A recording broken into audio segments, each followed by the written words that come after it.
আসসালামু আলাইকুম। আশা করি সবাই ভালো আছো। আজকে আমি তোমাদের জন্য ভাল্লুকের রসের হাঁড়ি নিয়ে আসলাম।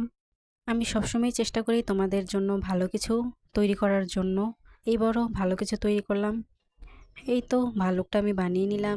ভাল্লুকটা বানাতে বানাতে আমি নিজেই উল্লুক হয়ে গেছিলাম। তারপর ভাল্লুকটা বানানো হচ্ছিল না।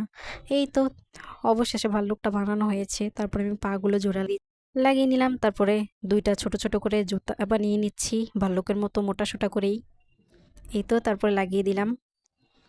তারপরে একটা মোটা করে ভাল্লুকের মতো হাত তৈরি করে নিচ্ছি, ভাল্লুকটা যেমন মোটা-সোটা। তারপরে কেটে নিচ্ছি আঙ্গুলগুলো। তারপর হচ্ছে হাতে লাগিয়ে দিলাম।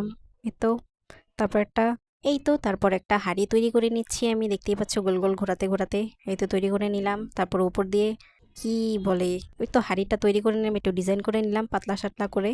তারপরে কতগুলো মিষ্টি তৈরি করলাম। মিষ্টি তৈরি করতে আমি নিজেই কতগুলো মিষ্টি খেয়ে নিয়েছিলাম।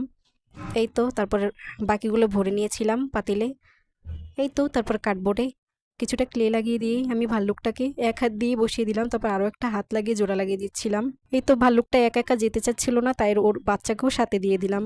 ভাল্লুক আর তার মাকে ভালো লাগলে লাইক এবং সাবস্ক্রাইব করে দিও। আল্লাহ হাফেজ।